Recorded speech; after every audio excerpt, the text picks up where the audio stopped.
everybody, how are you? I'm doing pretty good. Sitting out here chilling. It's a little chilly today. I got my new sweater from Shein. Isn't it cute? I love it. I love it. It's my favorite sweater. So, today is October 13th, 2024. Today is my 18th wedding anniversary to Roberto. So, um,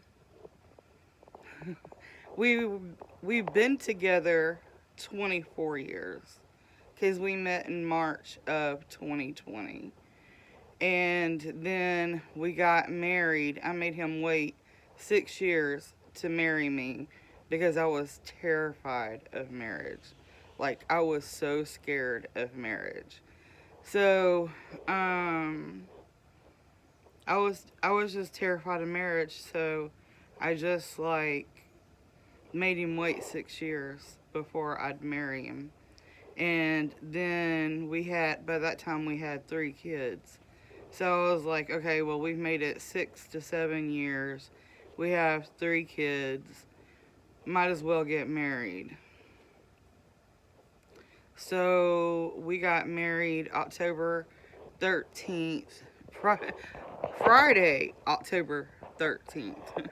I guess our marriage was doomed from the start. I was trying to get married on Valentine's Day, but everybody wants to get married on Valentine's Day, so the date was completely like booked up. So we ended up getting married Friday the 13th, which was kind of cool to me because I was kind of like goth or whatever. So I didn't like really think about like too much about it. And plus, my 2 kids' birthdays was in October, and they're like a year and 13 days apart. So October was kind of like a cool month for us. And then my cousin Gussie's birthday is on Halloween. So it was pretty cool that we kind of got married on Friday the 13th. But I know a lot of people are superstitious, I guess you would say, about that date. But I don't know. It was my wedding date for all these years, but we've been together 24 years total, and we had 3 beautiful babies who are 18, 22, and about to be 21. Gracie will be 21 on the 22nd. So, so today is my 18th wedding anniversary, and we've been separated for 4 years. And I don't know how I feel about it today. Like I'm not angry, I'm not sad. I'm kind of at peace with it. Us being separated for 4 years, and because of everything that happened and the way that it ended, coming 4 years, I stopped missing him. And, so I don't really think about him anymore, and we like barely talk. When we do talk, it's usually about the kids, um, or has something to do with the kids. Other than that, we don't really socialize with each other, um, unless it has something to do with the children. Um, but yeah, I don't know how to feel about my anniversary today after everything that I've been through and everything that's happened and the way that he talks about me and the things that he says and the way that he treats me. He always makes me feel bad about myself when I'm around him. But when I'm around other people, they make me feel good about myself. So there's a difference in the way that someone respects you and treats you. If they're talking horribly about you and mistreating you, it's not love. They just love the control and the power that they have over you. But if you feel good about yourself when you're with someone and you feel love and you feel trust, then and they make you feel good about yourself and you feel good when you're with them and you feel safe, the difference in respect is what makes the difference. And so somewhere during our marriage, I guess he lost respect for me and I lost respect for him, and we stopped respecting each other. And the kids are good. They're doing fine. They're dealing with the whole separation thing. Um, they're okay with it, and better to have two happy households than one miserable household. So we kind of agree about that, about living separately. Like, I'm not even allowed to live in the hotel with him. So he threatens to beat me if I'm in the hotel for too long. So I'm not even allowed in his hotel room. So there's that. So trying to date and move on is hard because even though he hates me and says all these horrible things about me, at the same time, he also doesn't want me to date other men. And he's trying to control me having a relationship with other men. And I don't understand why, when he talks so horrible about me and treats me so horrible.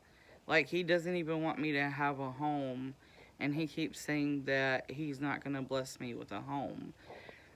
And in the voicemail, he's beating me, saying, "Where do I think that I'm going?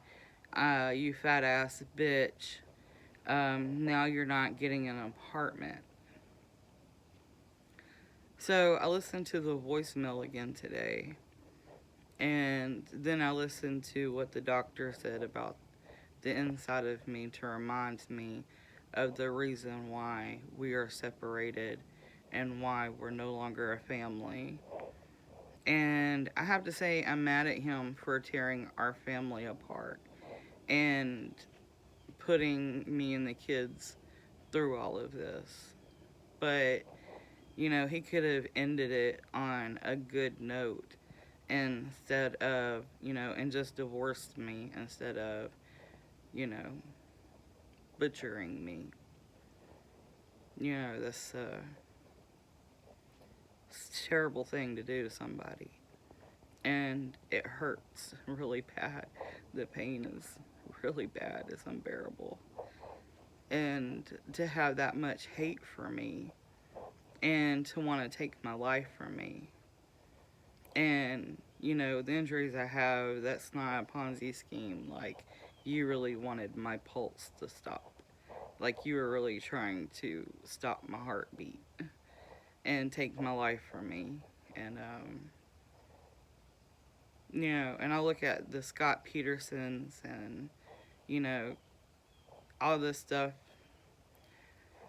and it's just devastating that, he just tore our family apart and that he did this to us. And then he doesn't want me to date anybody else, but he doesn't want me at the same time. He just wants to isolate me so he can continue to torture me. And I'm ashamed of him now because of what he's done and the things that he's done. And so I can't go back to him, and I don't love him anymore. But he also doesn't want me to move on either. And he didn't even want me to get fixed. He kept saying, him and his crew kept saying that they were going to kill me on the operating table. So that was like really scary. And, feeling the stab wounds reminds me every day of what happened. like I live with it every day. Like it's like Groundhog Day, like replaying in my mind, like over and over and over again. My therapist says that I need to move and relocate, that it would help decrease my tremors because I have PTSD twitches. They're called PTSD twitches, and my muscles in my body lock up in fear because of the trauma, and my muscles will tighten and contract and kind of feels like a rigor mortis state. Um, and I'm just like frozen in fear. And I wake up every morning crying. And, but I don't miss him anymore. I don't miss him anymore. So, I don't know. But I wrote the book to try to help me have residual income so I can stay away from him and have a way to take care of myself without having to depend on my children or anybody. So please support my book and support domestic violence and gang violence victims.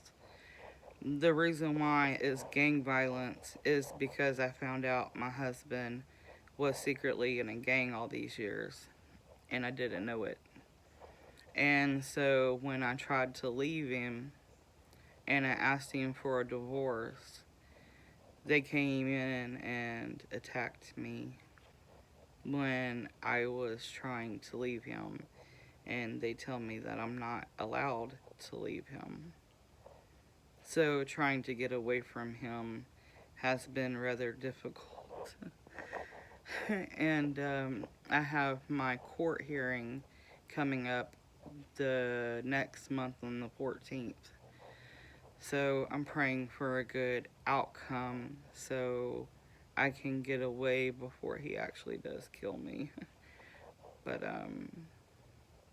yeah, but today's my 18th anniversary and I don't know what to feel about it. So, I don't know. I guess when you wake up on your anniversary and you aren't sad about it anymore and you're content with it. I guess 4 years and being content with it and not missing him anymore is kind of like okay to like move on, you know? Um, I don't know, but I don't really think about relationships and I really don't want a relationship. I don't want another relationship after what happened to me. So.